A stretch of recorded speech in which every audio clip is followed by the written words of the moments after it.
কে আপনি? আর এখানে একা একা দাঁড়িয়ে আছেন বৃষ্টির মধ্যে? ভয় করছে না আপনার? জায়গাটা ভালো না। রাত হলেই অনেক পকেটের ছেলেদের উৎপাত ঘটে এখানে। না মানে বন্ধুদের সঙ্গে ঘুরতে এসেছিলাম। এই গ্রামটা কিন্তু বৃষ্টি নামায় ওদের কাছ থেকে আলাদা হয়ে গিয়েছি। আর তেমন কিছু একটা চিনি না, তাই এখানে দাঁড়িয়ে আছি। নেহা কথাটি বলছিল আর কাঁপছিল। স্বাধীন এটা দেখে নেহার দিকে এগিয়ে যায়। নেহা অজ্ঞান হয়ে স্বাধীনের কোলে ঢলে পড়ে। স্বাধীন তড়িঘড়ি করে নেহাকে ধরে ফেলে, কি করবে বুঝতে পারে না। তাই পাজাকোলা করে তার বাড়ির দিকে নিয়ে যেতে লাগে। বাড়িতে নিয়ে গিয়ে মুখে পানি দিতে লাগে, কিন্তু জ্ঞান ফিরে আসে না। হাত পা ঠান্ডা হয়ে আছে। এইটা দেখে স্বাধীন অনেকটা ভয় পেয়ে যায়। নেহাকে গরম কাপড় দিয়ে ঢেকে দেয়। ঠিক তখনই কেউ দরজার কড়া নাড়ে। স্বাধীন চুকিয়ে যায়। এত রাতে কে আবার এসেছে? তড়িঘড়ি করে দরজা খুলে দেখে অনেক মানুষ, প্রত্যেকের হাতে লাঠি আর টর্চ লাইট। এটা দেখে স্বাধীন ভয় পেয়ে যায়। ঠিক তখনই একটা বৃদ্ধ লোক স্বাধীনের কাছে এসে বলে, বাবা, তোমাকে তো অনেক ভালো জেনেছিলাম আমরা। তোমার বাবা মা অ্যাক্সিডেন্টে করে মারা যাওয়ার পর তোমাকে এই গ্রামে থাকতে দিয়েছি আমরা, আর তুমি কিনা আমাদের মান সম্মান নষ্ট করলে। আঙ্কেল, কি বলছেন এগুলো? কিছুই তো বুঝতে পারছি না আমি। ঠিক তখনই পিছন থেকে একটা ছেলে বলে ওঠে, ওই তো, ওই যে ওই মেয়েটা, ওনাকে তো কোলে করে আনতে দেখলাম জঙ্গলের মধ্যে থেকে। তারপর স্বাধীনকে পাশ কেটে রুমের মধ্যে প্রবেশ করে। বৃদ্ধ মেয়েটার কাছে গিয়ে গায়ে হাত দিয়ে দেখে অনেক জ্বর। স্বাধীনের দিকে রেগে তাকিয়ে স্বাধীনের কাছে এসে ঠাস ঠাস করে দুইটা থাপ্পড় লাগিয়ে দেয়। কি করেছিস তুই? অসুস্থ একটা মেয়ের সুযোগের সদ্ব্যবহার করলেই। মানে কি বলছেন এগুলো আঙ্কেল? কিছুই তো বুঝতে পারছি না আমি। আর আপনারা এত রাতে আমার বাড়িতে? এত রাতে না আসলে তো তোর আসল রূপ দেখতে পারতাম না, যে ভদ্র চেহারার মাঝে লুকিয়ে আছে অভদ্র একটা ছেলে। এই, তোরা দেখছিস কি? মার ওকে। কথাটা বলার সঙ্গে সঙ্গে সেইখানে থাকা বেশ কিছু ছেলে এসে স্বাধীনকে লাঠি দিয়ে মারতে লাগে। স্বাধীনের শরীরের অনেকটা অংশ কেটে রক্ত বের হতে লাগে। অন্যদিকে ঘরের মধ্যে চিৎকার চেঁচামেচিতে নেহার জ্ঞান ফিরে আসে। মিটমিট করে তাকিয়ে দেখে একটা রুমে সে শুয়ে আছে, পাশে অনেকগুলো লোক দাঁড়িয়ে আছে, একটা ছেলেকে মারছে। নেহাকে জ্ঞান ফিরতে দেখে বৃদ্ধ বলে, মা, তুমি ভয় পেও না, আমরা এসেছি। ও যে এত বড় একটা কাজ করবে কখনো ভাবতেও পারিনি আমরা। তুমি ভয় পেও না, ওকে উচিত শিক্ষা দেব। কি বলছেন এগুলো? কিছুই তো বুঝতে পারছি না। এই থাম তোরাই, এবার ওকে অনেক মেরেছিস, মরে যাবে ছেলেটা। আর তুই গিয়ে এখন ওই কাজী সাহেবকে ডেকে নিয়ে আয়। ঠিক আছে, আমি এখনই যাচ্ছি। বৃদ্ধর কথা মতো সবাই স্বাধীনকে মারা বাদ দেয়। তারপর একটা ছেলে গিয়ে কাজী সাহেবকে ডেকে আনার জন্য স্বাধীন অবাক হয়ে যায়, কি করছে এরা? সঙ্গে সঙ্গে স্বাধীন বৃদ্ধার পা জড়িয়ে ধরে বলতে লাগে, বিশ্বাস করেন আঙ্কেল, আপনারা যা ভাবছেন একদমই ভুল। আমি কিছুই করিনি। আমি পাশের গ্রামে টিউশনি করিয়ে আসছিলাম।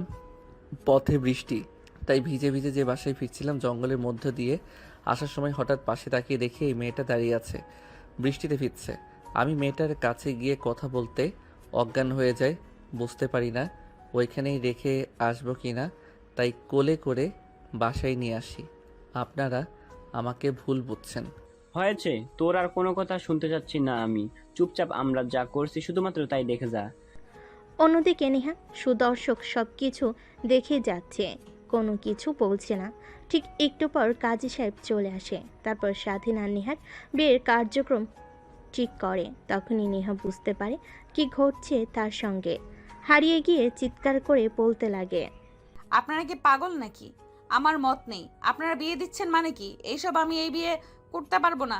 উম, ছেলে যা বলছে সত্যি। আমি এখানে ঘুরতে এসেছি আমার বন্ধুদের সঙ্গে, বৃষ্টিতে ওদের কাছ থেকে আলাদা হয়ে যাই আমি। আর জঙ্গলের কোনো কিছুই চিনতাম না, তাই ওখানে দাঁড়িয়েছিলাম।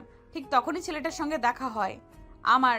দু একটা কথা বলতেই আমি অজ্ঞান হয়ে পড়ি। তারপর আর কিছু মনে নেই। জ্ঞান ফিরতে ঘরের মধ্যে আবিষ্কার করি আমি আমাকে। নেহার কথা শুনে পাশ থেকে একটা বৃদ্ধ মহিলা বলে ওঠে, হয়েছে চেয়ারম্যান সাহেব, দেখেছেন? শুধু স্বাধীনের দোষ নেই, মেয়েটারও দোষ আছে। দুজনে মিলে আনন্দ ফুর্তি করে চেয়েছিল তারা চলে যাবে, কিন্তু যখন মেয়েটা অজ্ঞান হয়ে যায় স্বাধীন বাসায় নিয়ে আসে, আর আমরা বিয়ে দিচ্ছি, ওনারা মানছেন না। তারপর সেইখানে থাকা প্রত্যেকে নেহাকে বাজে কথা বলতে লাগে। ঠিক তখনই সেইখানে স্বাধীন চিৎকার দিয়ে বলে ওঠে, ওনাকে কেউ বাজে কথা বলবেন না। হ্যাঁ, আমার দোষ। আমি তখন ওনাকে জঙ্গলের মধ্যে একলা পেয়ে রেপ করেছি।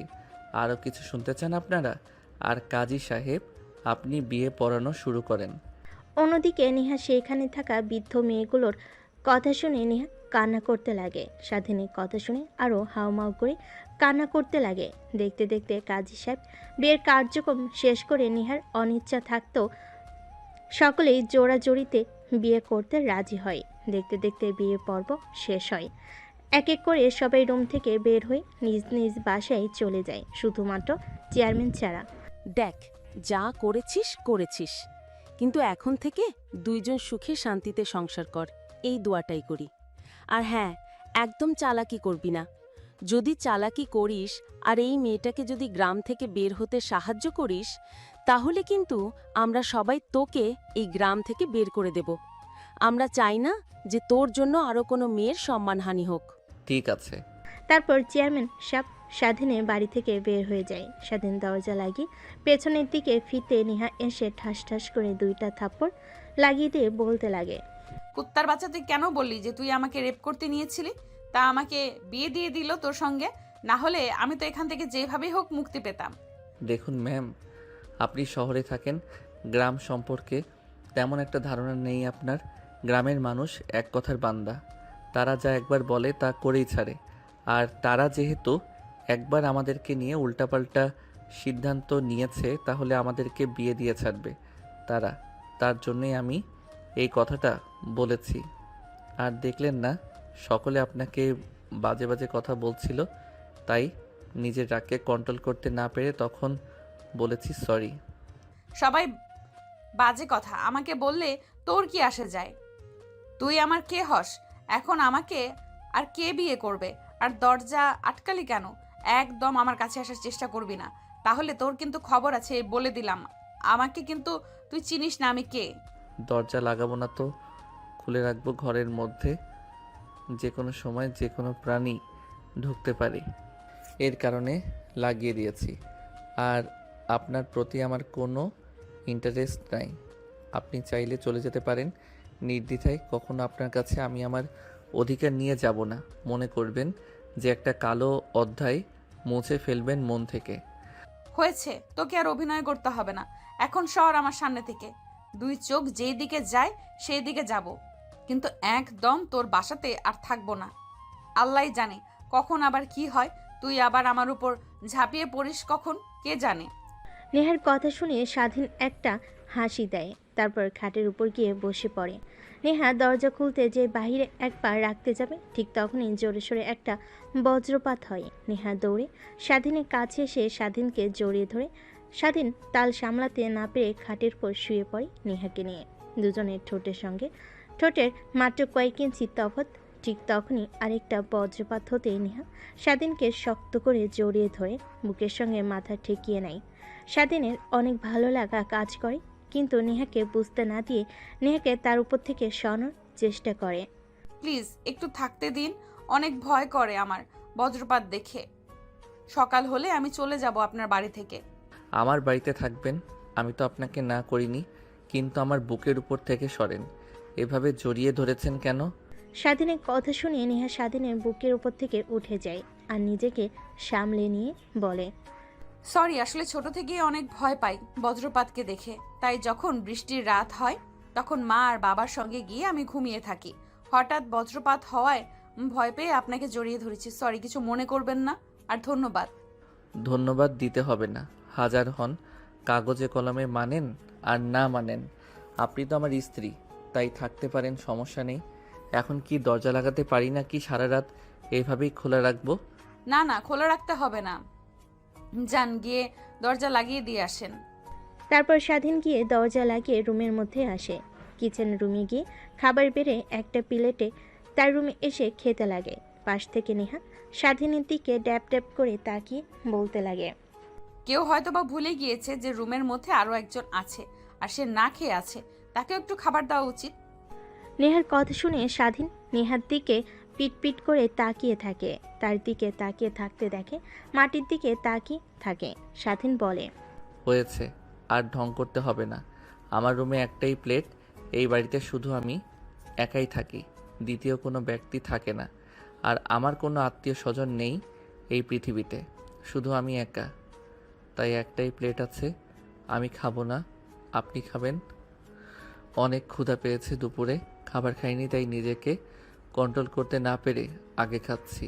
আমার খাওয়া শেষ হলে প্লেটটা পরিষ্কার করে আমি আপনাকে আবার খাবার দেব। স্বাধীনের কথা শুনে নেহার কেন জানি অনেক মায়া মায়া লাগে।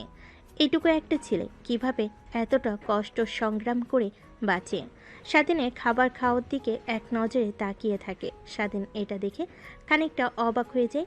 তারপর খাওয়া দাওয়া শেষ করে কিচেনে গিয়ে প্লেট পরিষ্কার করে নেহার জন্য খাবার নিয়ে এসে দেয় খাওয়ার জন্য। তারপর স্বাধীন রুম থেকে বের হয়ে যায়। একটু পর রুমে প্রবেশ করে দেখে নেহা খাবার খাওয়া হয়ে গেছে। তারপর নেহাকে বলে, আপনি উপরে ঘুমিয়ে পড়েন। আমি এতটা অমানুষও না যে একটা মেয়ের সুযোগের সদ্ব্যবহার করব। নির্দ্বিধায় ঘুমাতে পারেন। আর আমি নিচে ঘুমিয়ে পড়েছি, কোনো সমস্যা হলে আমাকে ডাক দিয়েন। ঠিক আছে। কথাটা বলে নেহা ঘুমিয়ে পড়ে কাঁথা গায়ে নিয়ে। কিন্তু নেহার ঘুম আসে না, অনেক শীত করতে লাগে। ঠিক তখনই নিজের দিকে তাকাই, স্বাধীনের দিকে দেখে একটা বালিশ নিয়ে খালি গায়ে শুয়ে আছে। শরীরের উপরে কোনো কাঁথা নেই, হয়তোবা একটা ব্যতীত আরেকটা নাই বাড়িতে। এই পর্যায়ে নেহা এই পাশ ওই পাশ করতেই ঘুমিয়ে যায়। পরের দিন সকালবেলা নেহার ঘুম ভাঙতেই দেখে স্বাধীন রুমে নেই। রুমের মধ্যে আর না থেকে বাইরে এসে দেখে স্বাধীন ব্রাশ করছে। নেহা স্বাধীনের পাশে গিয়ে দাঁড়িয়ে বলে, কিন্তু তোমার কি ভয় করে না এই নির্জন পরিবেশে থাকো তুমি? হা হা হা। ও ম্যাম, উঠে পড়েছেন? তাহলে একটা কথা মনে রাখবেন, যার পৃথিবীতে কেউ নেই ম্যাডাম, তার আল্লাহ আছে। একটা কথা সবসময় মনে রাখবেন। আর শুধুমাত্র রাতটা এসে এই বাড়িতে থাকি। তুমি তোমার লাইফ নিয়ে অনেক স্ট্রাগল করো, তাই না? আমি দোয়া করি তুমি অনেক বড় কিছু হবে একদিন। দিনভর কাজ করতে হয়, কলেজ করি, এইভাবে সময় পেরিয়ে যায়। শুধু রাতে এসে বাড়িতে থাকি। তা ম্যাম, এখন তো দিনের বেলা, এখন তো আর চিনতে অসুবিধা হবে না। আপনার বন্ধুরা কোথায় ক্যাম্প করেছিল, আপনিও চলে যেতে পারেন, সমস্যা নেই। কিন্তু রাতের বিষয় নিয়ে চিন্তা করছেন তাই না? ওইটা নিয়ে চিন্তা করতে হবে না। আমি ওইটা একটা কালো রাত ভেবে নিয়েছি।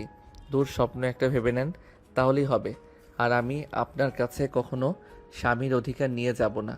আর যদি তা না হয় তাহলে আপনি আপনার নাম্বার দিয়ে দেন, আমি ডিভোর্স লেটার পাঠিয়ে দেব আপনার স্থানে। আরে না, এটা ভাবছি না। পুরো গ্রামের মানুষ কি বললো যাওয়ার সময়, শোনো নাই যে আমি যেন গ্রাম থেকে না যাই, আমাকে যেন তুমি কোনোভাবে সাহায্য না করো গ্রাম থেকে চলে যেতে। তারা তো এসে আবার আমাকে না দেখলে তোমাকে মারধর করবে। ওই বিষয় নিয়ে আপনাকে ভাবতে হবে না ম্যাম, আপনি যেতে পারেন, আমি সেটা দেখে নেব। আর আপনার নাম্বারটা দিন, ডিভোর্স লেটার পাঠিয়ে দিব। তারপর স্বাধীন ফ্রেশ হয়ে ঘরের ভিতর থেকে ফোন নিয়ে আসে। স্বাধীনের হাতে বাটন ফোন দেখে নেহা খানিকটা হক চুকিয়ে যায়, কারণ এই জেনারেশনে এসেও একটা ছেলে বাটন ফোন চালায়। তারপর স্বাধীনের নাম্বার নেহা নিয়ে নেয়। তারপর নেহাকে খানিকটা এগিয়ে দিয়ে বাসায় চলে আসে স্বাধীন। রান্না করে খাবার খেয়ে তার কলেজে চলে যায়। অন্যদিকে নেহা রাস্তায় এসে সব কিছু চিনতে পারে। হাঁটতে হাঁটতে তার বন্ধুদের ক্যাম্পে চলে যায়। নেহাকে দেখতে পেয়ে সবাই দৌড়ে আসে নেহার কাছে। কিরে, তুই কোথায় হারিয়ে গিয়েছিলি? আমরা তোকে নিয়ে কত টেনশন করছি জানিস? আমরা তো এখনই পুলিশ স্টেশনে যাচ্ছিলাম রিপোর্ট করার জন্য।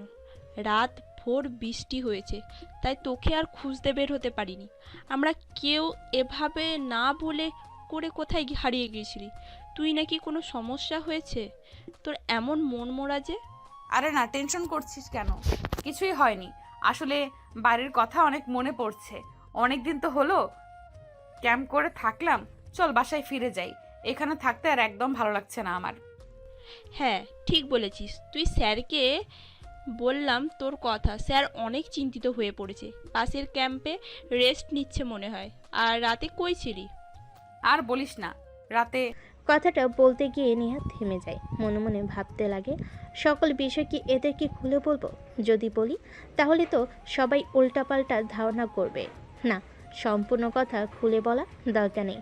শুধু বলি রাতে একটা ছেলের বাসাতে আশ্রয় নিয়েছিলাম। আরে না, তোদের কাছ থেকে আলাদা হয়ে যাওয়ার পর আমি কিছুই চিনতে পারি না। হাঁটতে হাঁটতে একটা বাড়ির সামনে চলে যাই, তারপর দরজায় কড়া নাড়তে একটা ছেলে বের হয়। তারপরে ওখানে আমি আশ্রয় নিয়েছিলাম। জানিস ছেলেটা অনেক ভালো, একটা নিরিবিলি পরিবেশে থাকে। ও আচ্ছা, তাহলে এই ব্যাপার। আর আমরা তোকে নিয়ে কতই চিন্তা করছিলাম, তোর ফোনে কতবার ফোন করেছি। আমার ফোনের চার্জ তো ছিল না যে তোদের সঙ্গে কথা বলবো।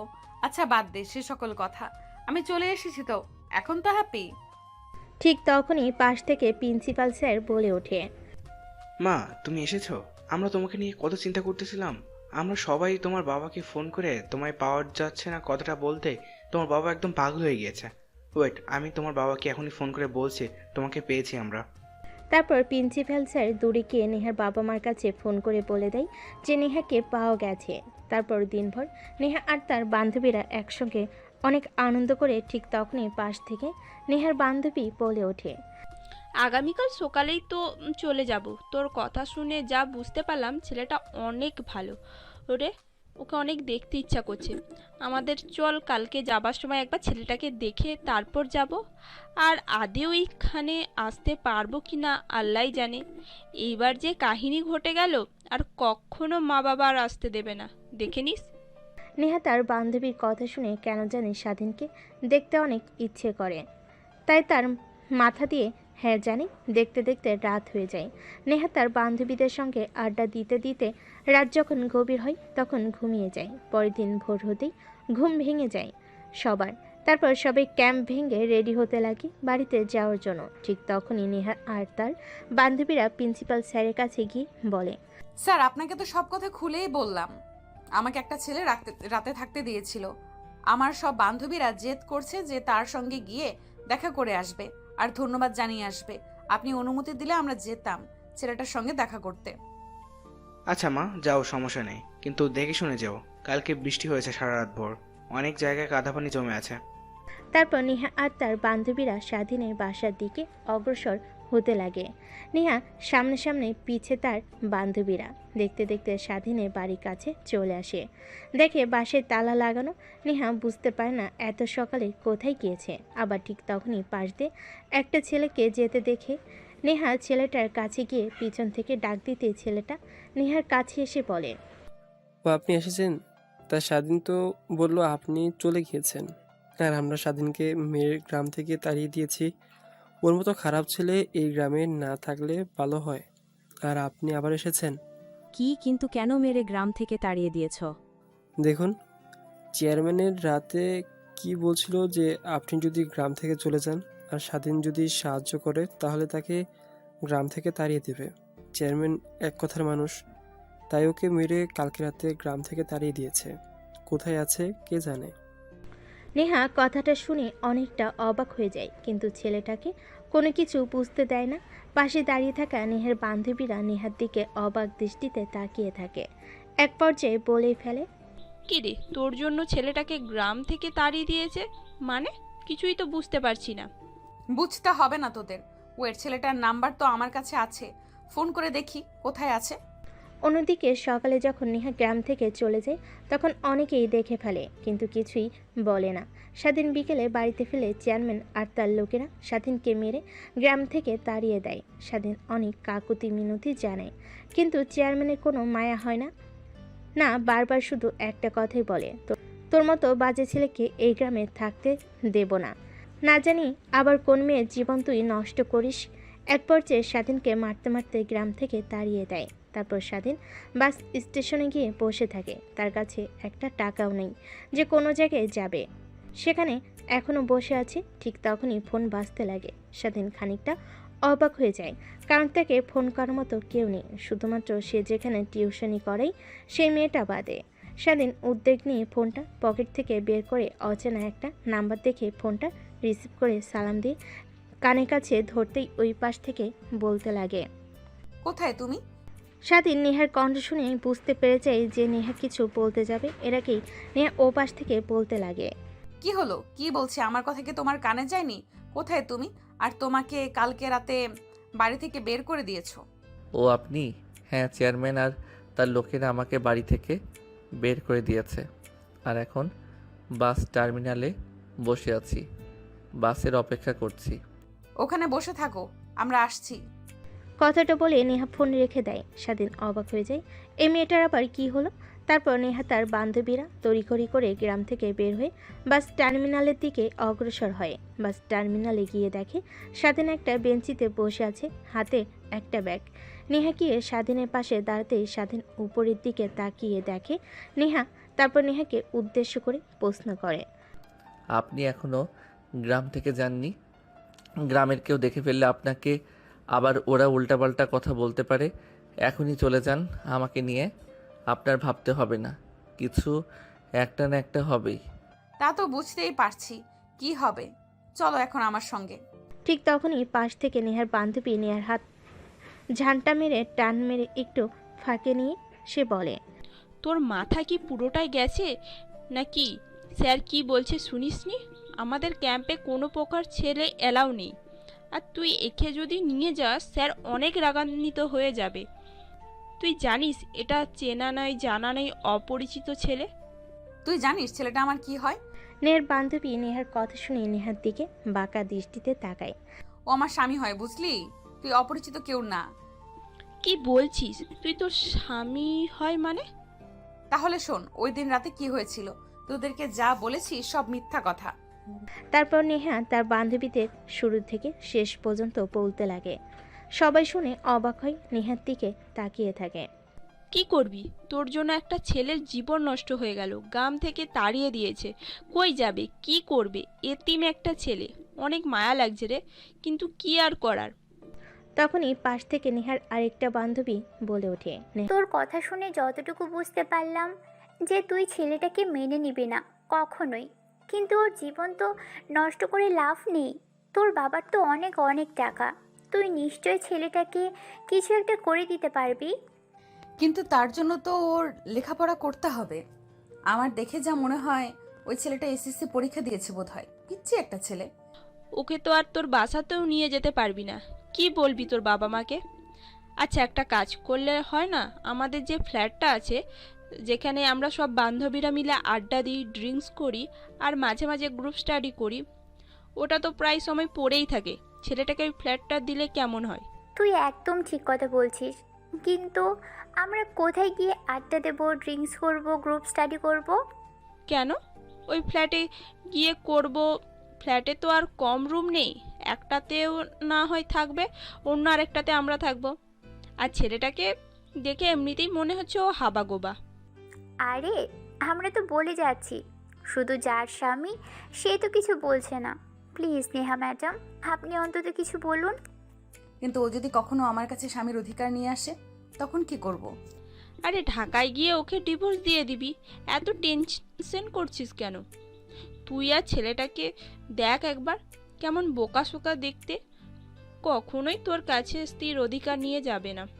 যেই ছেলে তোকে রাতে একলা রুমে একা পেয়েও কিছু করেনি, সেই ছেলেকে নিয়ে আবার তুই টেনশন করছিস। নেহা ভাবতে লাগে, হ্যাঁ, ওর বান্ধবী তো ঠিকই বলেছে, যে ছেলে রাতের আধারে একা পেয়ে তার বাসায় কিছু করেনি। নেহা ভাবতে লাগে, হ্যাঁ, ওর বান্ধবীরা তো ঠিকই বলেছে, যে ছেলে রাতের আধারে একা পেয়ে তার বাসায় কিছু করেনি, সে আবার ঢাকায় নিয়ে গিয়ে অজানা জায়গায় আবার আমার পর ঝাঁপিয়ে পড়বে না। তাই নেহা রাজি হয়ে যায় স্বাধীনকে ঢাকা নিয়ে যাওয়ার জন্য। কিন্তু স্যারকে তোরা কিভাবে ম্যানেজ করবি? ওইটা একদম আমাদের হাতে, ছেড়ে দে, আমরা স্যারকে ম্যানেজ করে ফেলবো। তারপর নেহা আর তার বান্ধবীরা স্বাধীনের কাছে চলে যায়। স্বাধীনের ব্যাগে হাত দিয়ে নেহা বলে, চলো আমাদের সঙ্গে। কোথায় যাব ম্যাম? তুমি আর গ্রামে ফিরে যেতে পারবে না। কি করবে এখন? এখন থেকে চলো আমাদের সঙ্গে ঢাকায়, তোমাকে একটা না একটা জবের ব্যবস্থা করে দিব। কিন্তু ম্যাম, ঢাকায় যাওয়ার জন্য তো বাস ভাড়া লাগবে, আমার কাছে তো একটা টাকাও নাই, তাই এখানে বসে আছি, কি করব চিন্তা করছি। আপনারা যান, আমাকে নিয়ে তো ভাবতে হবে না আপনার। স্বাধীনের বোকামোপনা কথা শুনে নেহার বান্ধবীরা সবাই হাসতে লাগে। স্বাধীন সবার দিকে তাকিয়ে ভাবতে লাগে, কি এমন বলেছি যে সবাই এমনভাবে হাসছে। একটু পর নেহার ধমক শুনে সবাই হাসি বন্ধ করে। তারপর নেহা বলে, তোকে ভাবতে হবে না টাকা পয়সা নিয়ে, চল এখন আমার সঙ্গে। স্বাধীন আর কোনো কথা বলে না। এখানে বসে থাকার থেকে তাদের সঙ্গে ঢাকায় গিয়ে যদি তারা কোনো চাকরির ব্যবস্থা করে দেয় তাহলে তার জন্য অনেক ভালো হয়। তারপর নেহা তার বান্ধবীদের পিছু পিছু হাঁটতে লাগে। একটু পর সবাই ক্যাম্প যেখানে করেছিল সেখানে চলে আসে। প্রিন্সিপাল স্যার তাদের দিকে তাকিয়ে এসে বলে, তোমরা কখন গিয়েছো আর কখন আসছো? বললে তো মাত্র 20 মিনিট লাগবে, আর 2 ঘন্টা হয়ে গেল। এতক্ষণ কোথায় ছিলে? সবে অপেক্ষা করছি আমরা। ঢাকায় ফিরতে হবে তো, আবার ফিরতে ফিরতে রাত হয়ে যাবে না হলে। তারপর নেহা আর তার বান্ধবীরা প্রিন্সিপাল স্যারের সঙ্গে স্বাধীনের মোলাকাত করে দেয়। তারপর প্রিন্সিপাল স্যারকে বোঝাতে লাগে, কিন্তু সে বুঝতে নারাজ। তাদের সঙ্গে কোনো ছেলে মানুষকে একদম অ্যালাউ করবে না। অবশেষে নেহার বান্ধবীদের কথায় প্রিন্সিপাল স্যার রাজি হয়ে যায় স্বাধীনকে ঢাকায় নিয়ে যাওয়ার জন্য। তারপর সবাই সকালের খাওয়া দাওয়া করে বাসে উঠে পড়ে ঢাকায় যাওয়ার জন্য। বাস চলছে তার আপন গতিতে। নেহা কানে হেডফোন দিয়ে গান শুনছে, তার বান্ধবীদের সঙ্গে নাচানাচি করছে। স্বাধীন বাইরের দিকে তাকিয়ে আছে। এর আগে কখনো গ্রামের বাইরে যাওয়া হয়ে ওঠেনি তার, তাই এক দৃষ্টিতে বাহিরের গাড়ি দালান কোঠার দিকে তাকিয়ে আছে। দেখতে দেখতে গাড়ি এসে দাঁড় হয় নিহাদের কলেজের সামনে। এক এক করে সবাই গাড়ি থেকে নেমে যায়। স্বাধীনও নেমে আসে গাড়ি থেকে। আশপাশে চোখ বুলিয়ে বড় বড় দালান কোঠা দেখে অবাক হয়ে যায়। সেদিকে তাকিয়ে থাকে। নেহা আর তার বান্ধবীরা স্বাধীনকে দেখে বুঝতে পারে যে সে কখনো এর আগে ঢাকায় আসেনি। তারপর নেহা আর তার বান্ধবীরা স্যারদের কাছ থেকে বিদায় নিয়ে স্বাধীনকে নিয়ে তারা যে ফ্ল্যাটে আড্ডা দিত সেইখানে চলে আসে। আজ থেকে তুমি এখানেই থাকবে, আর কোনো সমস্যা হলে আমার নাম্বারটা তো আছেই, তুমি ওটাতে ফোন করবে।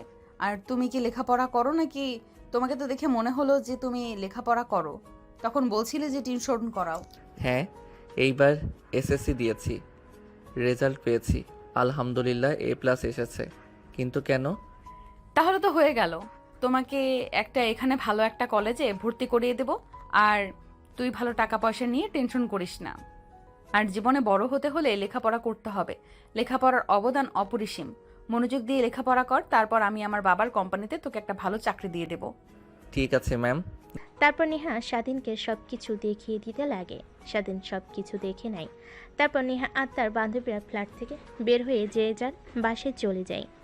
নেহা বাসে গিয়ে তার বাবা মার সঙ্গে দেখা করে রুমে গিয়ে ফ্রেশ হয়ে একটা লম্বা ঘুম দেয়। ঘুম থেকে উঠে দেখে রাত 8টা বেজে গেছে। অন্যদিকে স্বাধীন রাত হয়ে যাওয়ায় অনেক ক্ষুধা লাগে। সে কি করবে বুঝে উঠতে পারে না। সে নেহাকে ফোন করবে, কিন্তু ফোন করতে গিয়ে দেখে তার ফোনে টাকা নেই। তাই রুমে বসে থেকে বই বের করে পড়তে লাগে। অন্যদিকে নেহা খাওয়া দাওয়া করে 10টার দিকে রুমে আসে। বই বের করে পড়তে নিলে তখনই মনে পড়ে স্বাধীনের কথা। ছেলেটা কি খেয়েছে না খেয়েছে এটাই ভাবতে লাগে। ফোনটা হাতে নিয়ে ফোন করে স্বাধীন ফোন রিসিভ করতে নেহা বলে, কিরে, তুই কি কিছু খাওয়া দাওয়া করেছিস নাকি?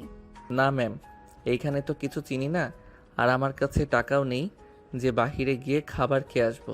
তুই তো রান্না করতে পারিস, চিকেন। রুমে গিয়ে দেখ, সেখানে সব কিছু আছে। আচ্ছা ওয়েট, তোকে কিচেন রুমে যেতে হবে না, তুই কিছু বুঝতে পারবি না। আমি অনলাইনে খাবার অর্ডার দিয়ে দিচ্ছি, একটু পর দরজায় কলিং বেল দিলে খুলে খাবারগুলো নিয়ে নিস, কেমন? আর কোনো প্রয়োজন হলে আমাকে ফোন করিস। কিন্তু ম্যাম, আমার ফোনে তো টাকা নাই যে আমি আপনাকে ফোন করব। আমি টাকা পাঠিয়ে দিয়েছি। আর আরেকটি কথা, আমাকে ম্যাম বলবে না, আমাকে আপু বলে ডাকবে। আমাকে আর আমার বান্ধবীর সবাইকে আপু বলে ডাকবি, ম্যাম বলতে হবে না। রাখি এখন। তারপর নেহা ফোন রেখে দেয়। নেহা পড়তে পড়তে ঘুমিয়ে পড়ে। অন্যদিকে একটু পর দরজায় কলিং বেল দিতে স্বাধীন গিয়ে দরজা খুলে দেয়। ডেলিভারি ম্যান খাবার দিয়ে গেল। স্বাধীন খাবার খেয়ে নেয়, তারপর ঘুমানোর চেষ্টা করে, কিন্তু এর আগে কখনো নরম বিছানায় ঘুমায়নি, তাই ঘুম আসে না। জোর করে ঘুমিয়ে পড়ে। পরদিন সকালবেলা অনেক সকালে ঘুম ভেঙে যায়। তার আশেপাশ থেকে আজানে সুমিষ্ট ধ্বনি ভেসে আসতে লাগে। স্বাধীন ওয়াশরুমে চলে যায়। ফ্রেশ হয়ে অজু করে রুমে এসে ওয়ার্ড্রোবের মধ্যে জায়নামাজ খুঁজতে লাগে, কিন্তু কোথাও পায় না। উল্টো নেহার ছোট ছোট জামাকাপড় দেখে এইটা দেখে স্বাধীন শরম পেয়ে যায়। তারপর ফ্লোরেই নামাজ পড়ে নেয়। নামাজ পড়ে বেলকনিতে এসে সকালের সুমধুর পরিবেশ উপভোগ করতে লাগে। বড় বড় দালান কোঠা। এই দালান কোঠার কাছে তাকে একদমই ছোট দেখায়। অন্যদিকে নেহা তার মার ডাকে ঘুম ভেঙে যায়। মা, এত সকাল সকাল ডাকাডাকি করছো কেন? রাত ভোর করেছি, একটু ঘুমাতে দাও তো।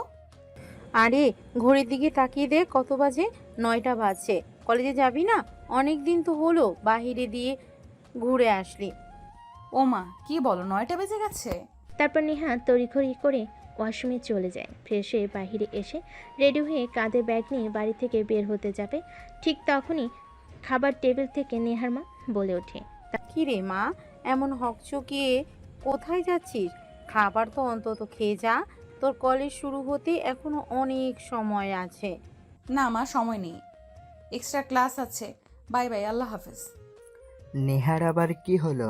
কখনো দেখলাম না লেখাপড়ার প্রতি এতটা সিরিয়াস হতে, আজ যেমন ভাব দেখাচ্ছে। আরে বাদ দাও না, তুমি শুধু শুধু মানুষদের সন্দেহ করো। তোমার অফিসের সময় পার হয়ে যাচ্ছে, তাড়াতাড়ি খেয়ে অফিস যাও। তারপর নেহা গাড়ি নিয়ে নিজের ড্রাইভ করতে করতে তাদের ফ্ল্যাটে চলে আসে।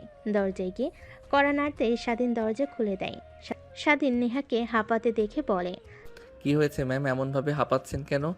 ওই হাঁপাচ্ছি এখনো, তুই ফ্রেশ হসনি? কই ম্যাম, আমি তো অনেক আগে উঠেছি, নামাজ পড়েছি, বাহিরে বেলকনিতে গিয়ে দাঁড়িয়ে থেকে শহর দেখেছি আর রুমের মধ্যে বসে থেকেছিলাম। তুই তো রান্না করতে পারিস, এদিকে কিচেন রুম আর এটা হলো টিভি। তারপর নেহা স্বাধীনকে সব কিছু দেখিয়ে দিতে লাগে। সব দেখিয়ে দেওয়া হলে নেহা সোফায় বসে টিভি অন করে। স্বাধীন পাশে বসে পড়ে। তারপর নেহা স্বাধীনকে প্রশ্ন করে, আচ্ছা, তোর কোনো আত্মীয় স্বজন নেই? আর তোর বাবা মা অ্যাক্সিডেন্ট করে কিভাবে মারা গেল? নেহার কথা শুনে স্বাধীন উপরের দিকে তাকিয়ে দীর্ঘ একটা নিঃশ্বাস ফেলে বলতে লাগে, তাহলে শোনেন, আমার যখন বয়স মাত্র 8 বছর, তখন আমাদের অবস্থা অনেক ভালো ছিল। আমার বাবা গ্রামের চেয়ারম্যান ছিল, সবাই তাকে ভালোবাসতো, অনেক সৎ লোক ছিল সে। আবার অনেক শত্রু ছিল।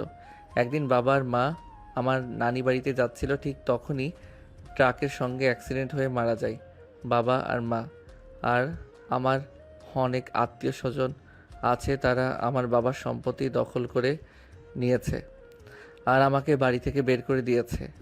তখন ওই গ্রামের একটা লোক যে এখন বর্তমান চেয়ারম্যান, উনি আমাকে ওই পাহাড়ের চূড়াতে বাড়ি তৈরি করে দেয়। ওইখানে আমি একাই থাকতাম, প্লাস লেখাপড়াও করতাম। বিকেলে এসে ভাটায় কাজ করতাম। এভাবে চলতে লাগে আমার দিনগুলো। ঠিক তখনই পাশের একটা গ্রামে টিউশনি পাই আমি। টিউশনি করাতাম, সে থেকে সেই টাকা পেতাম। সেই টাকা দিয়ে লেখাপড়ার খরচ আর খাবার খরচ হয়ে যেত আমার। এইভাবে চলছিল দিনকাল। আর আপনার সঙ্গে হঠাৎ দেখা আর আমার জীবন পরিবর্তন। কথাগুলো বলে স্বাধীনের চোখ থেকে এক ফোঁটা অশ্রু বের হতে যাবে, ঠিক তখনই স্বাধীন তার হাতে উল্টোপুট দিয়ে মুছে ফেলে। নেহার চোখের আড়াল হয় না সব দেখে নেহা স্বাধীনের কাছে এসে ওর পিঠে হাত বুলিয়ে দিয়ে বলে, আর চিন্তা করতে হবে না তোকে, আমি তোর পাশে আছি। যা, তোর সার্টিফিকেটগুলো নিয়ে আয়, তোকে কলেজে ভর্তি করিয়ে দিয়ে আসি। নেহার কথা শুনে স্বাধীন সোফা থেকে উঠে ব্যাগটা নিয়ে আসে। তারপর নেহা স্বাধীনকে নিয়ে বাসার বাইরে চলে আসে। গাড়ি করে যেতে লাগে তার কলেজের উদ্দেশ্যে। নেহা এবার ইন্টার সেকেন্ড ইয়ারে পড়ছে। তারপর কলেজে এসে গাড়ি বের করতে নেহার বান্ধবীরা চলে আসে। তাদের সঙ্গে কিছু কথা বলে স্বাধীনকে নিয়ে সোজা প্রিন্সিপাল স্যারের রুমে চলে যায়। প্রিন্সিপাল স্যার নেহাকে দেখে বলে, নেহা মামনি যে, আসো আসো, ভেতরে আসো। তা আজ হঠাৎ কি মনে করে? স্যার, একে এই কলেজে ভর্তি করার জন্য এসেছি। এটা তো ওই ছেলেটা তাই না, যে গ্রামে তুমি হারিয়ে গিয়েছিলে? তা একে এই কলেজে ভর্তি করবে? যে গ্রামের ছেলে, এর তো অত টাকা পয়সা আছে কিনা যে এই কলেজে পড়বে? স্যার, এটা নিয়ে আপনাকে ভাবতে হবে না। আপনি হয়তোবা ভুলে গেছেন যে আমার বাবা এই কলেজের প্রতিষ্ঠাতা। আমি যাকে চাই তাকেই ভর্তি করাবো। আপনি শুধুমাত্র ফর্মালিটিগুলো দেখবেন, আর টাকা পয়সা নিয়ে টেনশন করতে হবে না আপনার। আরে মা, ভুল হচ্ছে। কেন, ছেলেটার দিকে একবার তাকাও, দেখো কীরকম পোশাক আশাক পরিধান করে, চুলের স্টাইল সবার সঙ্গে মানিয়ে নিতে পারবে না, আর কলেজের রিপুটেশন নষ্ট হবে। স্যার, এটা নিয়ে আপনাকে ভাবতে হবে না। আপনি এগিয়ে যা বলবেন আপনি তাই করেন। তারপর প্রিন্সিপাল স্যার নেহার জোড়াজুড়িতে স্বাধীনকে কলেজে ভর্তি করে নেয়। তারপর প্রিন্সিপালের রুম থেকে বের হয়ে আসে নেহা।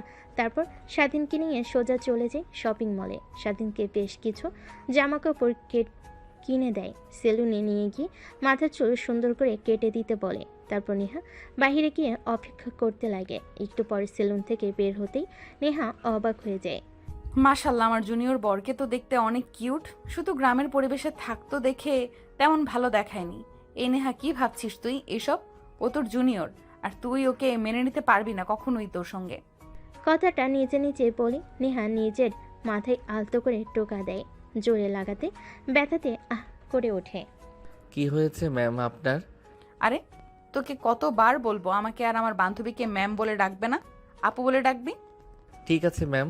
ও সরি আপু। নেহা রাগী দৃষ্টিতে তাকাতে স্বাধীন মুচকি একটা হাসি দেয়। স্বাধীনের হাসি দেখে নেহা দ্বিতীয়বার ক্রাশ খায়। তারপর রেস্টুরেন্টে গিয়ে খাওয়া দাওয়া করে স্বাধীনকে নিয়ে ফ্ল্যাটে চলে যায়। ফ্ল্যাটে গিয়ে নেহা সোফার উপর বসে পড়ে। স্বাধীন কিচেন রুমে গিয়ে শরবত বানিয়ে নেহাকে দেয়। অবাক হয়ে স্বাধীনের হাত থেকে শরবত খেয়ে ফেলে। ঠিক তখনই নেহার ফোনে কল আসে। ফোন রিসিভ করে কানের কাছে ধরতে ওপাশ থেকে নেহার বান্ধবীরা বলে, কিরে, স্বামীকে পেয়ে একদম আমাদেরকে ভুলেই গেলি। কি বলছিস এসব? তোরা স্বামীকে পেয়ে তোদের ভুলে গিয়েছি মানে? আর কে স্বামী? হয়েছে, তোকে আর ঢং করতে হবে না। দিব্যি তো ফ্ল্যাটে নিয়ে গিয়ে এনজয় করছিস আর অভিনয় করছিস, তাই না? দেখ, একদম উল্টাপাল্টা কথা বলবি না। ওকে কলেজে ভর্তি করিয়ে দিয়ে শপিং মলে গিয়েছিলাম ওর জন্য পোশাক কিনে দেওয়ার জন্য। তা ম্যাম, এখন আপনি কোথায়? কই আর থাকবো, ফ্ল্যাটে। ফ্ল্যাটে কি করছেন? নিশ্চয়ই জুনিয়র হাজবেন্ডকে নিয়ে এনজয় করছেন। ডিস্টার্ব করলাম? রাগিয়ে রাখি? দেখ সাথী, একদম রাগাবি না বলে দিলাম। ও, বুঝতে পেরেছি। তাহলে এখনো এনজয় শুরু করেননি। তাহলে ম্যাম দয়া করে দরজাটা খুলবেন, আমরা ফ্ল্যাটের দরজার সামনে দাঁড়িয়ে আছি। নেহার বান্ধবী কথাটা বলতে নেহা গিয়ে দরজা খুলে দেয়। দরজার ওই পাশে নেহার সকল বান্ধবী নেহার রেগে সাথীর দিকে তাকাতেই সাথী নেহাকে পাশ কাটিয়ে সবাই এসে বসে পড়ে। নেহা দরজা লাগিয়ে সাথীর কাছে এসে ওর গলা চেপে ধরে বলতে লাগে, কুত্তি, এই কি সব উল্টাপাল্টা কথা বলছিস তুই? ও আপু আপনারা চলে এসেছেন। আর নেহা আপু আপনি সাথী আপুকে মারছেন কেন? আরে কই মারছি? এইটাকে মারা বলে না, এটাকে আদর বলে। আর তুই যা এখন তোর রুমে। আচ্ছা আপু, তোমরা হয়তো অনেক ক্লান্ত। আমি তোমাদের জন্য শরবত বানিয়ে নিয়ে আসছি। কথাটা বলে স্বাধীন কিচেন রুমে চলে যায় শরবত তৈরি করার জন্য। নেহা সাথীকে মারা বন্ধ করে দিয়ে সোফায় বসে তার বান্ধবীদের সঙ্গে আড্ডা দিতে লাগে। ঠিক তখনই পাশ থেকে সাথী বলে ওঠে, কিরে, একদম চেঞ্জ করে ফেলেছিস। ছেলেটাকে এখন একদম চেনাই যাচ্ছে না। কি কিউট! আমি তো দেখে রীতিমতো ক্রাশ খেয়ে ফেলেছি। আচ্ছা, তুই যদি না মেনে নিস তাহলে আমাকে দে, আমি ওকে বিয়ে করে নেব। কথাটা শুনে নেহা তার বান্ধবীর দিকে রাগী দৃষ্টিতে তাকায়। কেন জানি না, সাথীর বলা কথা অনেক খারাপ লাগে তার। একটু পর স্বাধীন হাতে শরবত নিয়ে আসে। তারপর এক এক করে সবাই শরবত নিয়ে খেতে লাগে। বাহ, আমাদের জুনিয়র দুলাভাই দেখছি অনেক ভালো, শরবত বানাতে পারে। তা দুলাভাই কই থেকে শিখেছেন? আমাদেরকেও একটু শিখাবেন কি? দেখ, একদম বাড়াবাড়ি হচ্ছে কিন্তু। আর স্বাধীন, তুই রুমে গিয়ে পড়তে বস, দরজা লাগিয়ে। যে পর্যন্ত আমি গিয়ে না ডাকছি সেই পর্যন্ত খুলবি না। নেহার রাগী কথা শুনি স্বাধীন সেখান থেকে রুমে গিয়ে দরজা লাগিয়ে পড়ার টেবিলে গিয়ে বই পড়তে লাগে। অন্যদিকে বাহিরে নেহার বান্ধবী নেহাকে বলে, ছেলেটাকে এইভাবে কথাগুলো না বললেও পারতি। আমাদের সঙ্গে কথা বলছে, এনজয় করছে, সারাক্ষণ রুমের মধ্যে বসে থাকে। ওকে পাঠিয়ে দিলি কেন?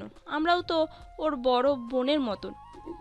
দেখ, আমি চাই না আমাদের জন্য ওর লেখাপড়ায় ক্ষতি হোক। ও আমাদের বুদ্ধিমান একটা ছেলে, ও বড় হয়ে অনেক ভালো কিছু হবে। তো প্লিজ ওকে এইসবের মধ্যে আনিস না। ও নেশা জগতে পা দিলে বের হতে পারবে না। তারপর নেহা আর তার বান্ধবীরা ডান্স করতে লাগে বক্সে গান দিয়ে, নাচতে লাগে। স্বাধীন এইটা দেখে বক্সের সাউন্ড কমানোর জন্য দরজা খুলে বের হয়ে দেখে সবাই পাগলের মতো নাচানাচি করছে। স্বাধীন বুঝতে পারে সকলে ড্রিঙ্কস করেছে। তার গ্রামের অনেক উৎসবে অনেক ছেলেরা মদ খেত, তাই আর কোনো কথা না বলে স্বাধীন রুমে এসে পড়তে লাগে। এইভাবে অনেকটা সময় পার হয়ে যায়। রাত যখন অনেক গভীর হয়ে যায় তখন দরজায় কর্নারের শব্দ পায়। বুঝতে পারে হয়তো নেহা এসেছে, তাই দরজা খোলার সঙ্গে সঙ্গে স্বাধীনের গায়ের উপর শুয়ে পড়ে আর বলতে লাগে, সোনা, তুমি কোনো ভয় পেও না। নেহা তোমাকে ডিভোর্স দিয়ে দিলে আমি তোমাকে বিয়ে করব, নিজের করে নেব। কথাটা বলে যে স্বাধীনকে কিস করতে যাবে, ঠিক তখনই দরজা খুলে ভিতরে প্রবেশ করে নেহা। এটা দেখে নেহা রেগে স্বাধীনের ওপর থেকে সাথীকে সরিয়ে ঠাস ঠাস করে থাপ্পড় লাগিয়ে দেয়। তোর কত বড় সাহস আমার স্বামীর দিকে নজর দিস? সর এখান থেকে। আমার স্বামীও একদম নজর দিবি না। যদি নজর দেস তাহলে তোর চোখ উপরে আমি মার্বেল খেলবো। আরে তুই তো বলি ওকে মানিস না স্বামী হিসাবে, তাহলে এইসব বলছিস যে? আর তুই যদি ডিভোর্স দিয়ে দিস আমি ওকে বিয়ে করব। So cute. কথাটা বলে যে স্বাধীনের দিকে এগোতে যাবে, সাথী ঠিক তখনই পিছন থেকে নেহা সাথীর চুল ধরে বাহিরে বের করে দেয়। দরজা লাগিয়ে গুটি গুটি পায়ে স্বাধীনের দিকে এগিয়ে আসতে লাগে আর বলতে লাগে, কুত্তার বাচ্চা, নিজের বউকে দেখে বউয়ের বান্ধবীর সঙ্গে উল্টাপাল্টা কাজ করতে তোর একদমই বাদলো না? আপু কি বলছেন এসব? আমি তো কিছুই করিনি। আর আপনি আমার দিকে এইভাবে এগিয়ে আসছেন কেন? দেখেন আপনি মাতাল হয়ে আছেন, উল্টাপাল্টা কিছু করবেন না। আর আপনারা এত খারাপ, বাসার মধ্যে মদ খান। কই একটু একটু ড্রিঙ্কস করেছি, এর থেকে বেশি কিছু না। এখন আমি আমার অধিকার আমাকে বুঝিয়ে দে তুই। কিসের অধিকার ম্যাম? আপনি তো আমাকে স্বামী হিসেবে মানেন না, তাহলে এসব কথা এর মধ্যে আসে কেন? প্লিজ ছাড়েন আমাকে আর রুম থেকে বের হয়ে যান। কথাটা বলে নেহা স্বাধীনের উপর ঝাঁপিয়ে পড়ে। স্বাধীন তাল সামলাতে না পেরে খাটের উপর শুয়ে পড়ে। নেহা স্বাধীনকে কিস করতে লাগে, অনবরত পা দিয়ে স্বাধীনের পায়ে স্লাইড করতে লাগে। স্বাধীন উত্তেজিত হতে লাগে। এক পর্যায়ে নেহার কোনো রেসপন্স পায় না স্বাধীন। মিটমিট করে তাকিয়ে দেখে নেহা ঘুমিয়ে গেছে, অনেক ড্রিঙ্ক করে মাতাল হয়ে গিয়েছে আর এখন ঘুমিয়ে পড়েছে। তাই স্বাধীন কোনো মতে নেহার নিচ থেকে সরে যায়। তারপর নেহাকে ভালোভাবে শুয়ে দিয়ে নেহার পাশে ঘুমিয়ে পড়ে। পরের দিন নেহার ঘুম ভাঙতে নিজেকে আবিষ্কার করে স্বাধীনের বুকের মধ্যে। এটা দেখে অনেকটা রাগ হয় নেহার। স্বাধীনের কাছ থেকে ছাড়া পেয়ে ধাক্কা দিয়ে ফ্লোরে ফেলে দেয়। হঠাৎ ফ্লোরে পড়ে যায়।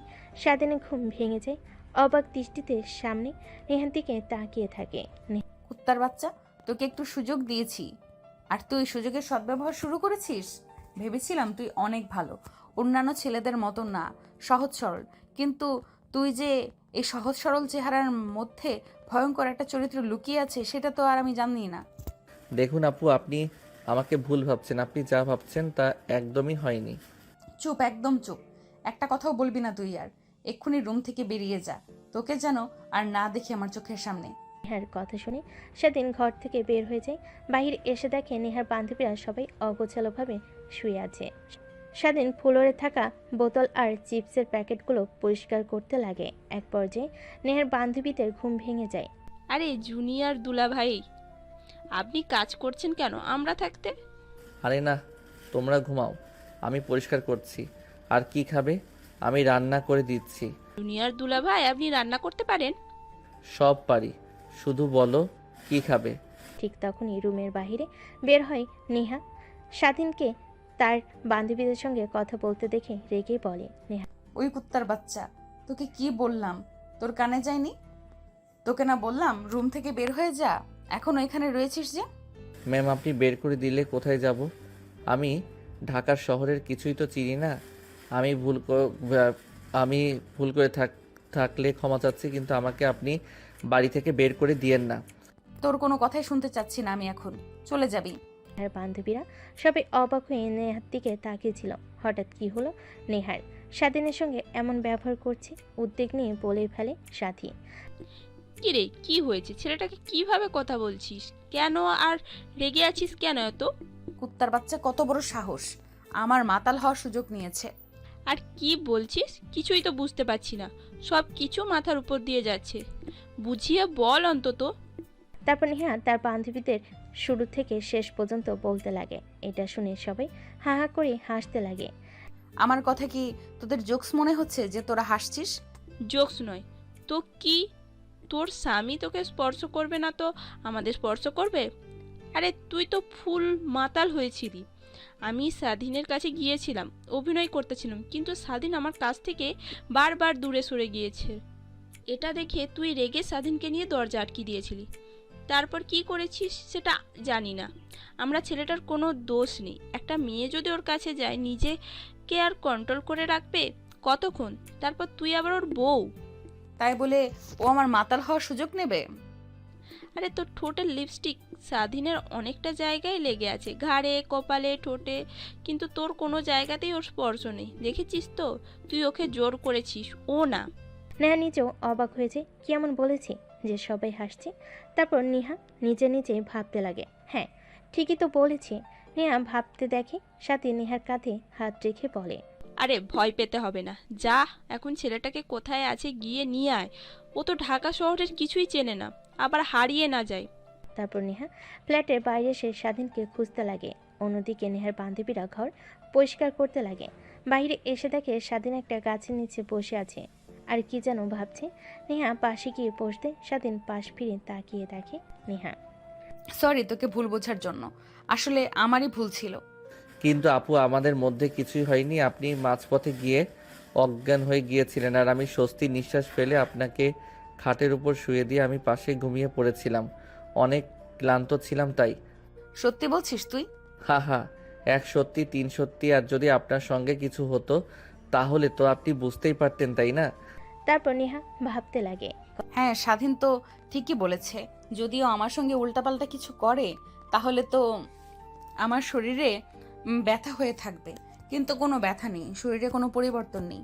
আসলে তোকে ঘুম থেকে উঠে দেখে অবাক হয়ে গেছিলাম, রেগে লাথি দিয়েছিলাম। সরি, চল এখন রুমে। সরি বলতে হবে না।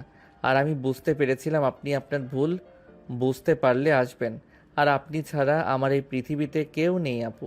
কথাটা বলেই স্বাধীন কান্না করতে যাবে। এর আগেই নেহা আজ স্বাধীনের কাঁধে হাত রেখে বলে, সরি তো বলছি, তারপরও এমন করছিস কেন? চল, আর কখনোই তোকে ভুল বুঝবো না।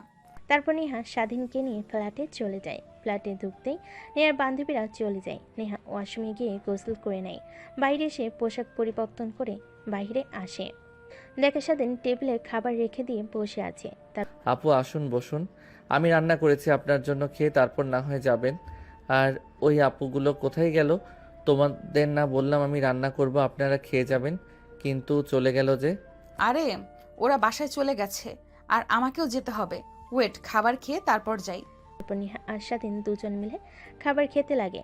খাওয়া দাওয়া শেষ করে যাবার সময় নেহা বলে, নতুন পোশাক পরে রেডি হয়ে থাকবি, একটু পর আমি তোকে ফোন করলেই নিচে যাবি, তারপর তোকে নিয়ে কলেজে যাব। ঠিক আছে আপু। তারপর স্বাধীনের কাছ থেকে নেহা চলে যায়। বাসে গিয়ে দরজায় কলিং বেল দিতে কাজের মেয়ে এসে দরজা খুলে দেয়।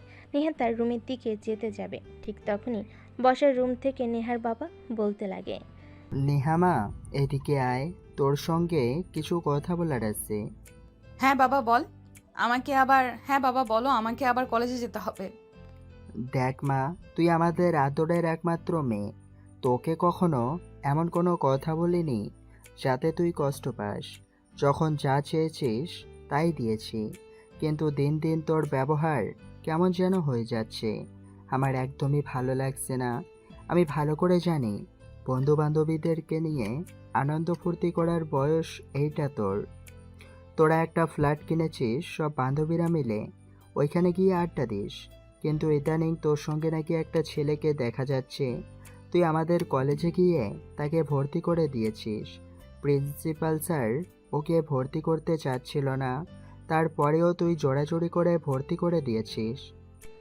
নেহা তার বাবার কথা শুনে হকচকিয়ে ওঠে। আমতা আমতা করে বলতে লাগে, বাবা কে বলেছে তোমাকে?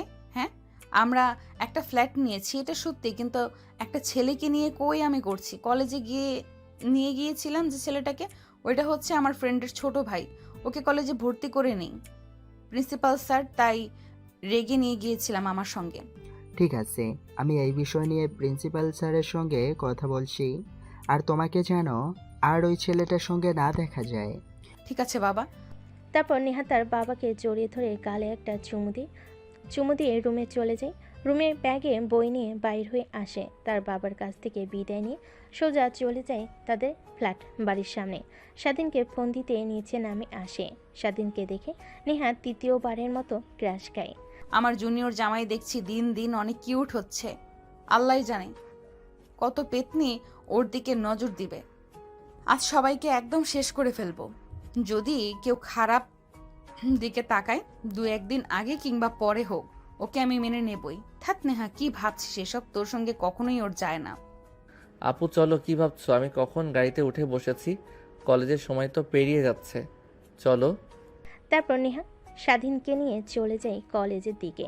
কলেজে গিয়ে পার্কিং লটে গাড়ি রেখে স্বাধীনকে তার ক্লাসরুম দেখিয়ে দেয়। তারপর নেহা তার বান্ধবীদের সঙ্গে গিয়ে আড্ডা দিতে লাগে। স্বাধীন মনোযোগ দিয়ে ক্লাস করতে লাগে।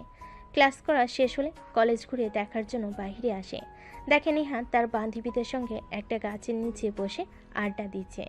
স্বাধীন গিয়ে পাশে দাঁড়াতে নেহার বান্ধবী সাথী বলে ওঠে, কি রে নেহা, একদম দেখি আমাদের জুনিয়র দুলাভাইকে চেঞ্জ করে ফেলেছিস।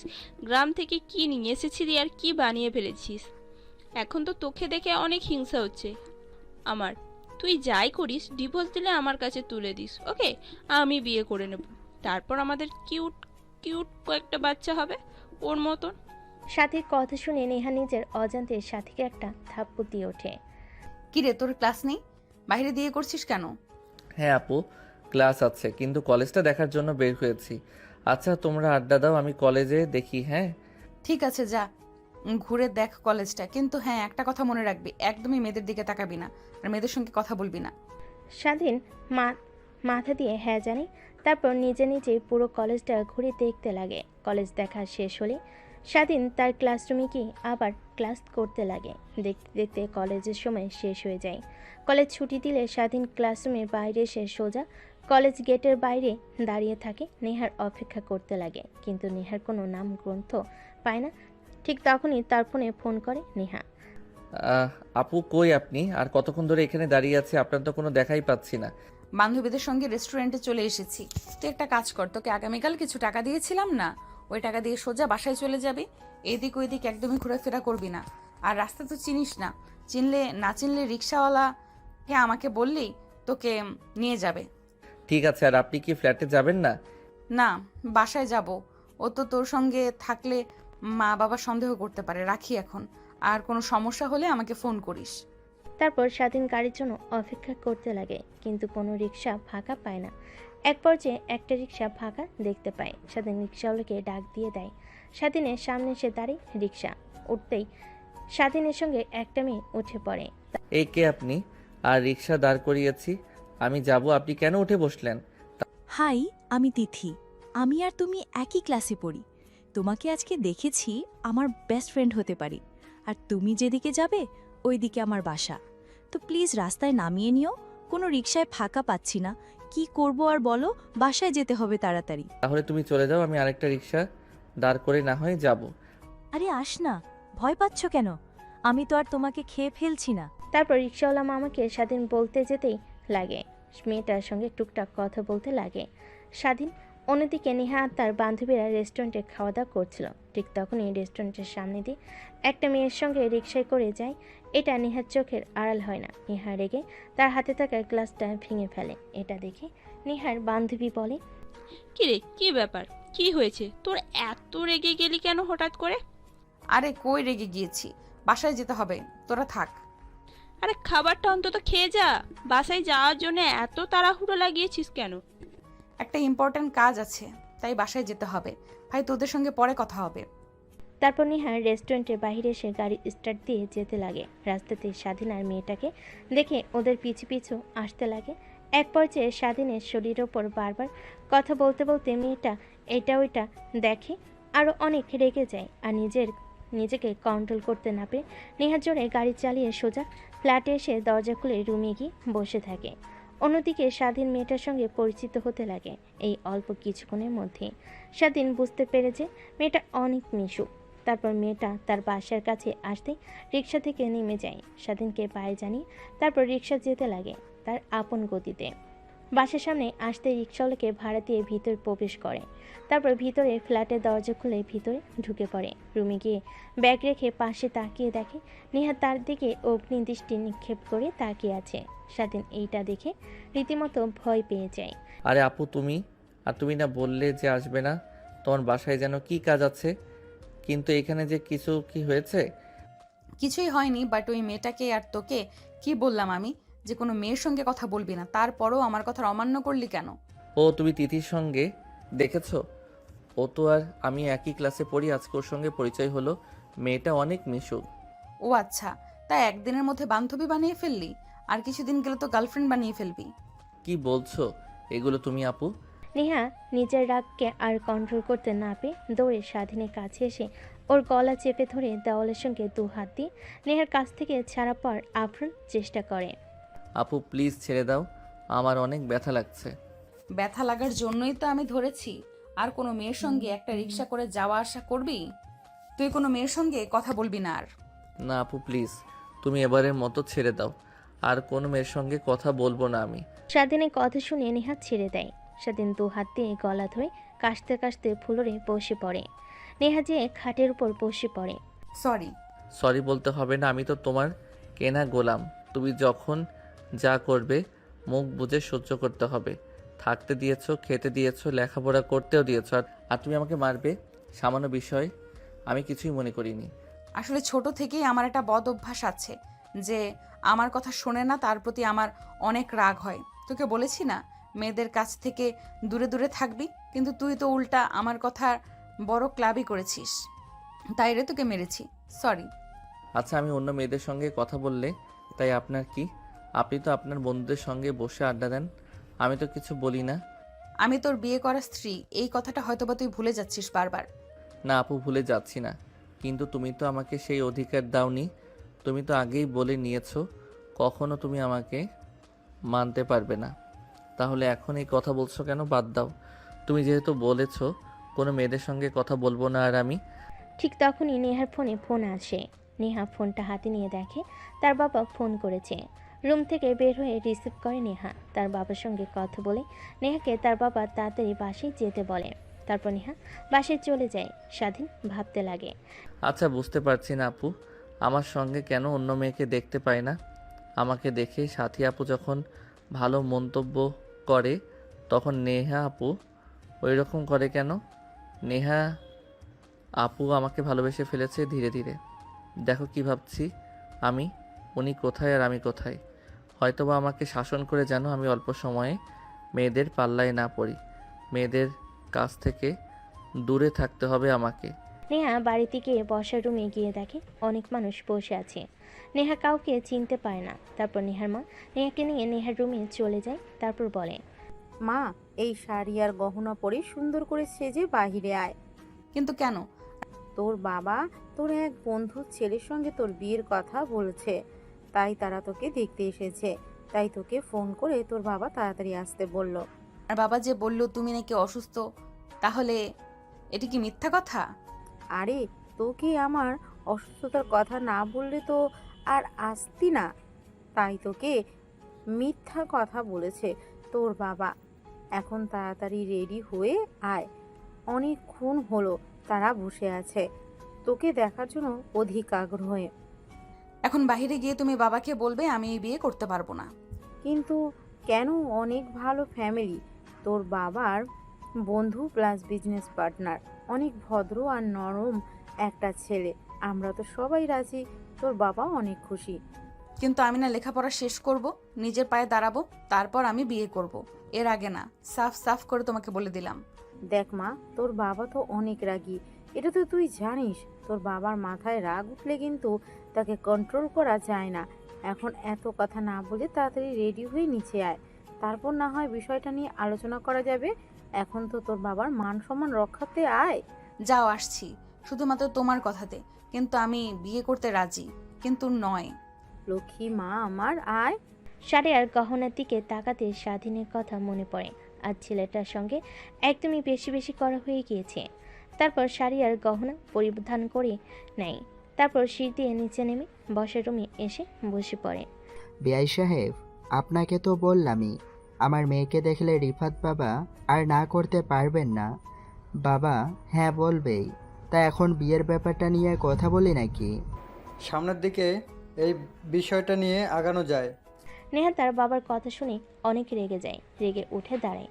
তারপর নেহা চিৎকার দিয়ে বলে ওঠে, আমি এই বিয়ে করতে পারবো না। আর হ্যাঁ, আমি আগে থেকেই বিবাহিত। নেহার কথা শুনে সবাই নেহার দিকে বড় বড় দৃষ্টিতে তাকায়। কি বলছে মেয়ে এটা? তারপর নেহা সেখানে আর এক মুহূর্ত না দাঁড়িয়ে সোজা তার রুমে চলে আসে। অন্যদিকে নেহার বাবা সবার সামনে মাথা নিচু করে বসে থাকে। এক পর্যায়ে সবাই রুম থেকে চলে যায়। নেহার বাবা নেহার প্রতি অনেক রাগ করতে লাগে। যাও, তোমার মেয়েকে এইখানে নিয়ে আসো। আর এত মানুষের মধ্যে আমার মাথা নিচু করতে ওর কি একটুও বুক কাটলো না? যেরকম তুমি সেরকমই মেয়ে, দুজন একদম এক হয়েছে। আমি তোমার আর তোমার মেয়ের মাঝখানে নেই। কি করবে তোমরা জানো? আমি গেলাম এখান থেকে। তারপর নেহার মা নেহার রুমে গিয়ে তার বাবা ডাকছে বলে সেখান থেকে চলে যায়।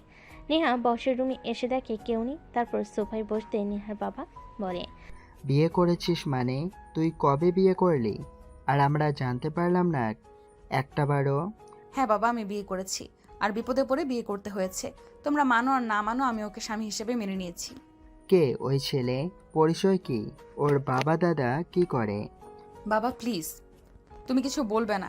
আগে আমার সম্পূর্ণ কথাটা শোনো, তারপর তুমি যা বলো তাই করব। নেহা তার বাবাকে শুরু থেকে শেষ পর্যন্ত বলে মনোযোগ দিয়ে নেহার প্রত্যেকটা কথাই শুনতে থাকে। নেহার বাবা বলে, এখন তুমি বলো, আমি কি করেছি, ঠিক করেছি কিনা ভুল? তুই তো আমার কাছে নিয়ে এসে পরিচয় করিয়ে দিলেও পারতি। আচ্ছা, ও তো তোদের ফ্ল্যাটে আছে তাই না? যা, ওকে নিয়ে আয়। নেহা খুশি হয়ে তার বাবাকে জড়িয়ে ধরে বলতে লাগে, ইউ আর মাই বেস্ট পাপা। হয়েছে, আর ঢং করতে হবে না। যা, গিয়ে ছেলেটাকে নিয়ে আয়। তারপর নেহা বাইরে আসে, গাড়ি স্টার্ট দিয়ে ফ্ল্যাটে চলে যায়। একটু পরে ফ্ল্যাটে গিয়ে পৌঁছায়। দরজায় কলিং বেল দিতে স্বাধীন এসে দরজা খুলে দেয়। তারপর নেহা ভিতরে প্রবেশ করে দরজা আটকে দিয়ে স্বাধীনকে জড়িয়ে ধরে শক্ত করে। কি করছেন আপু, প্লিজ ছাড়েন। ছাড়ার জন্য তো আর ধরিনি, আর একদম আমাকে তুই আপু বলবি না, তাহলে কিন্তু তোর খবর আছে। ঠিক আছে, তাহলে ম্যাম বলে ডাকবো। এবার তো অন্তত ছাড়ুন আমাকে। ছাড়বো না তোকে, আজীবন এইভাবেই শক্ত করে জড়িয়ে ধরে রাখবো। তুই যতই আমাকে ছাড়ার চেষ্টা করিস না কেন, কিন্তু আমি তোকে ছাড়বো না। এক পর্যায়ে নেহার হাত থেকে স্বাধীন ছাড়া পায়। কি হয়েছে আপু, আপনি ঠিক আছেন তো? নাকি আজকেও ড্রিঙ্কস করে এসেছেন? পরে যখন আবার নেশা কেটে যাবে আমাকে উল্টাপাল্টা কথা বলবেন। তারপর নেহা স্বাধীনকে শুরু থেকে শেষ পর্যন্ত বলে তার বাবা স্বাধীনের সঙ্গে দেখা করতে চেয়েছে এই বিষয়টা। তারপর স্বাধীন কথা শুনে অনেকটা ভয় পেয়ে যায়। স্বাধীনকে ভয় পেতে দেখে নেহা বলে, আরে ভয় পাচ্ছিস কেন তুই? আমার বাবা অনেক ভালো, আমি যা চেয়েছি তাই দিয়েছে। তারপর নেহা স্বাধীনকে নিয়ে তার বাসায় চলে আসে। তারপর নেহার বাবার সঙ্গে স্বাধীন কথা বলতে লাগে। নেহার বাবার অনেক পছন্দ হয় স্বাধীনকে। তোমাকে আমার অনেক পছন্দ হয়েছে। আমার মেয়ের জন্য একদম পারফেক্ট তুমি। যা মা, ওকে নিয়ে রুমে যা। তারপর নেহা স্বাধীনকে নিয়ে রুমে চলে যায়। দেখতে দেখতে রাত হয়ে যায়। রাতে খাওয়া দাওয়া শেষ করে নেহা আর স্বাধীন রুমে চলে যায়। স্বাধীন বেলকুনিতে গিয়ে আকাশের দিকে তাকিয়ে থাকে। পিছন থেকে নেহা স্বাধীনকে জড়িয়ে ধরে বলে, কি ভাবছো আমি তোমার পাশে আছি? আজীবন চিরকাল তোমাকে আর ভাবতে হবে না। কথাটা বলে স্বাধীনকে পাশ ফিরিয়ে নেয় নেহা। দেখে স্বাধীনের চোখে পানি। তারপর হাত দিয়ে মুছে ফেলে নেহা। তারপর স্বাধীনকে শক্ত করে জড়িয়ে ধরে ঘাড়ে কপালে কিস করতে লাগে। স্বাধীন নিজেকে আর কন্ট্রোল করতে না পেরে নেহাকে পাজা কোলে করে রুমের মধ্যে নিয়ে এসে খাটের উপর ফেলে দেয়। লাইট অফ করে ঝাঁপিয়ে পড়ে নেহার উপরে। বাকিটা ইতিহাস, সেটা আপনাদের না জানলেও চলবে।